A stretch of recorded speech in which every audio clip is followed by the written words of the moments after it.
नमस्कार दोस्तों, मैं राहुल शास्त्री स्वागत करता हूं आपका अपने चैनल में।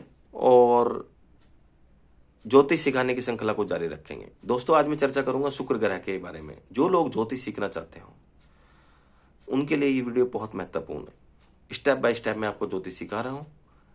तो अगर आप एस्ट्रोलॉजी सीखना चाहते हैं तो मेरे चैनल से जुड़िए। आप बहुत ही बेसिक तरह से कुंडली सीख जाएंगे। तो शुक्र ग्रह के बारे में आज हम क्या करेंगे, तो किस परिस्थिति के अंदर शुक्र ग्रह जो है आपको राजयोग देगा। इसका मतलब यह है कि जब शुक्र की महादशा होगी, अंतरदशा होगी, प्रत्यंतर दशा होगी, जब आपको राजयोग कब मिलेगा, आपके जिंदगी के अंदर तमाम सुख भाग्य आपका साथ देगा और आपकी इच्छा पूर्ति होगी, तो वो स्थिति कब उत्पन्न होगी। और शुक्र ग्रह कब आपको खराब फल देंगे, जब आपको बहुत ज्यादा पीड़ा होगी, ये कुंडली के माध्यम से हम समझेंगे। तो पहले आपको आसानी से समझ में आ जाए वीडियो, पहले आपको मैं शुक्र ग्रह के बारे में बता देता हूं। शुक्र ग्रह कलयुग का सबसे महत्वपूर्ण ग्रह माना जाता है। वो इसलिए शुक्र ग्रह को भौतिक चीजों का कारक माना जाता है। जो भी आप चीज भोगते हैं, मकान हो, वाहन हो, लग्जरियस लाइफ हो, किसी भी चीज को भोगने के बाद जो सुख अनुभव होता है उसके कारक शुक्र होते हैं। चाहे आपके गहने हो, या आप गाड़ी चला रहे हो, या आपने मकान बनवा लिया हो, शुक्र वीर्य के भी कारक माने जाते हैं। तो यानी जो संभोग करने के बाद भी जो एक अनुभव फील होता है, शुक्र उसके कारक माने जाते हैं। यानी किसी भी प्रकार का जब सुख अनुभव करोगे आप, तो शुक्र उसके कारक होंगे। अब आगे चलते हैं दोस्तों। तो मुख्य तौर से क्या हुआ, शुक्र भौतिक सुख के कारक, भौतिक में मकान वाहन सब चीजें आ जाती हैं। लग्जरियस लाइफ के कारक होते हैं। एक अट्रैक्शन, शुक्र जो है एक आपको एक अपोजिट सेक्स को भी दर्शाता है। साथ ही साथ सुख सुविधा के कारक माने जाते हैं। वैवाहिक जीवन के कारक माने जाते हैं। खासतौर से पुरुष की कुंडली के अंदर विवाह का भी काम करते हैं। शुक्र से अभिनव को देखा जाता है, कला को देखा जाता है। मेडिकल एस्ट्रोलॉजी में आंख को दर्शाते हैं, गुप्त रोग को दर्शाते हैं, आपके शुगर को भी दर्शाते हैं, साथ ही साथ इंटरनल डिसीज को भी वो दर्शाते हैं। तो अगर शुक्र ग्रह अच्छे हुए, राजयोग कैसे बनाएंगे वो एक अलग स्टेज है, वो मैं बताऊंगा।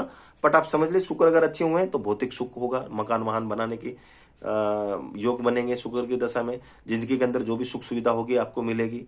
एक सौंदर्य का भी कारक माना जाता है शुक्र। जिसकी कुंडली के अंदर शुक्र बहुत अच्छा होगा वो सौंदर्य सुंदर होगा देखने में। और अगर लगन में बैठा होगा तो जो उनकी वाइफ होगी, पति के लिए पत्नी या पत्नी के लिए पति, उसको एक सुंदर उसको पार्टनर मिलेगा। साथ ही साथ सुख सुविधा जातक को मिलेगी और किसी भी प्रकार का कोई रोग नहीं होगा। इसी प्रकार अगर शुक्र खराब है तो वैवाहिक जीवन को तहस नहस करेगा, भौतिक सुख नहीं बनने देगा, लग्जरियस लाइफ में कमी कर देगा, वैवाहिक जीवन में परेशानी कर देगा। अगर आप अभिनय के क्षेत्र में है तो दिक्कत करेगा, कला के क्षेत्र में दिक्कत करेगा, इंटरनल डिसीज हो सकती है, शुगर से रिलेटेड दिक्कत, इस तरह की तमाम जिंदगी में वो दिक्कत पैदा कर देगा। और सुख में तो दिक्कत कर ही देगा, क्योंकि शुक्र एक मौज है। शुक्र जो है एक मौज है, आनंद है। तो इस तरह की दिक्कत शुक्र जो है पैदा कर देगा। अब आपने ये तो समझ लिया कि शुक्र अच्छा है तो किस प्रकार के रिजल्ट देगा, खराब है तो किस प्रकार के रिजल्ट देगा। अब हम समझते हैं कि शुक्र राजयोग कब देगा। तो देखिए, जब भी कोई ग्रह राजयोग तभी देता है जब वो कुंडली के अंदर कारक होकर उसका प्लेसमेंट अच्छा हो। यानी वो कारक होकर उसका प्लेसमेंट अच्छा हो, वो अच्छी जगह बैठा हो। तो देखिए, शुक्र कब कारक होता है, तो जब शुक्र जो है केंद्र में बैठा हो, पहले, चौथे, सातवें, 10वें में, और त्रिकोण में, 5वें, 9वें भाव में, एकादश में, और धन भाव में भी।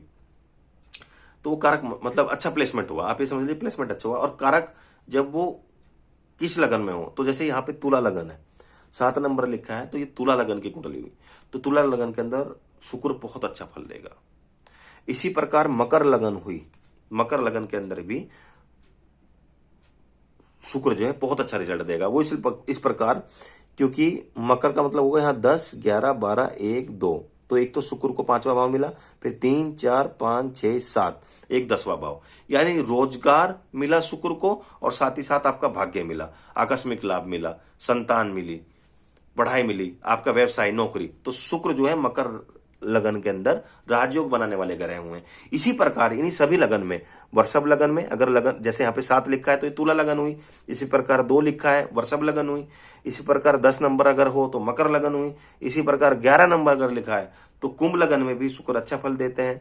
इसी प्रकार तुला 7 नंबर जैसे लिखा है, 3 अगर 3 लिखा है लगन में, यानी मिथुन लगन की अगर कुंडली है, या फिर 6 कन्या लगन की कुंडली है, तो इन सभी लगनों के अंदर शुक्र जो है अपना राजयोग बनाने वाला काम करते हैं। शुक्र की दशा अंतर्दशा में शुक्र तमाम सुख के कारक होते हैं, तो जिस भाव को वो कंट्रोल करते हैं और जिस चीज के शुक्र कारक होते हैं उससे रिलेटेड फायदा होगा। जैसे फॉर एग्जाम्पल, जैसे यहाँ पे शुक्र जो है लगने से, तो लगन होकर स्वास्थ्य अच्छा करेंगे, और शुक्र तमाम सुख के कारक है, भौतिक सुख सुविधा के कारक है। और शुक्र का प्लेसमेंट देखिए, अगर शुक्र सपोज करो आपकी कुंडली के अंदर भाग्य भाव में बैठ गया, तो शुक्र का प्लेसमेंट देखना जरूरी है। राशि के साथ साथ किसी लगन के अंदर कौन सी राशि किसी ग्रह को मिली और कहां बैठा है वो ग्रह, तो अगर वो भाग्य भाव में शुक्र आके बैठ गया तो भौतिक सुख सुविधा के साथ जातक का भाग्य साथ देगा। जिस चीज में भी जातक हाथ डालेगा भाग्य तुरंत उसका साथ देगा, निश्चित रूप से उसको राजयोग जैसी रिजल्ट देखने को मिलेंगे। तो इन लगनों के अंदर शुक्र कारक माने जाते हैं, और शुक्र जो है त्रिकोण में और केंद्र में, लाभ भाव में और धन भाव में होने चाहिए, तभी शुक्र अपना अच्छा रिजल्ट देंगे। और उनकी डिग्री मजबूत हो, वो 12 से 18 के बीच में हो, जहां पे ग्रह अपना पूर्ण रिजल्ट देता है, पूर्ण किशोर अवस्था में हो, तो शुक्र अपना अच्छा रिजल्ट देंगे। अब ये तो आपने समझ लिया कि शुक्र किस प्रकार अपना अच्छा रिजल्ट देंगे। अब खराब फल का कैसे जानेंगे? जो बाकी की लगन है उसमें शुक्र पूर्ण रूप से कारक नहीं होते, बट इसका मतलब ये नहीं कि उसमें भी वो अच्छा फल नहीं देंगे। उनका प्लेसमेंट अच्छा हुआ तो वो अच्छे फल भी दे सकते हैं। पर अगर 6, 8, 12 में शुक्र बैठ गए, जो छठा भाव रोग, ऋण, शत्रु, दुर्घटना, परेशानी को दर्शाता है। अष्टम भाव मृत्यु तुल्य कष्ट, लंबी बीमारी को दर्शाता है। 12वां भाव हानि को, मेडिकल चीजों को, व्यय को और खर्चे को दर्शाता है। तो अगर शुक्र यहाँ पे आके बैठ गए तो आपको खराब फल देंगे।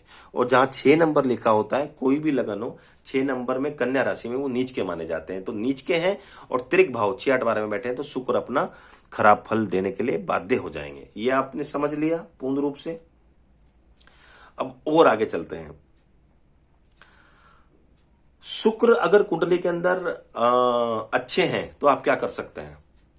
तो आप, पर वो उनकी डिग्री कम है, यानी वो लगन भी अच्छी है, वो कारक हैं और प्लेसमेंट भी अच्छा है, पर वो डिग्री से कमजोर है, यानी बाल अवस्था में है 0 से 3, 4, या फिर मर्द अवस्था में 28, 29, 30, तो आप शुक्र का रतन पहन सकते हैं, ओपल, डायमंड या सफेद पुखराज, इन तीनों में से कोई भी। और शुक्र ग्रह का लिए आप जो है क्या कर सकते हो, तो शुक्र ग्रह के लिए आप रुद्राक्ष पहन सकते हैं। शुक्र ग्रह के लिए विभिन्न प्रकार के रंग या फिर सफेद कपड़े आप पहन सकते हैं। शुक्र अगर अच्छा है तो आप जो है शुक्रवार के दिन अपने महत्वपूर्ण काम करें, जिससे आपको फायदा होगा।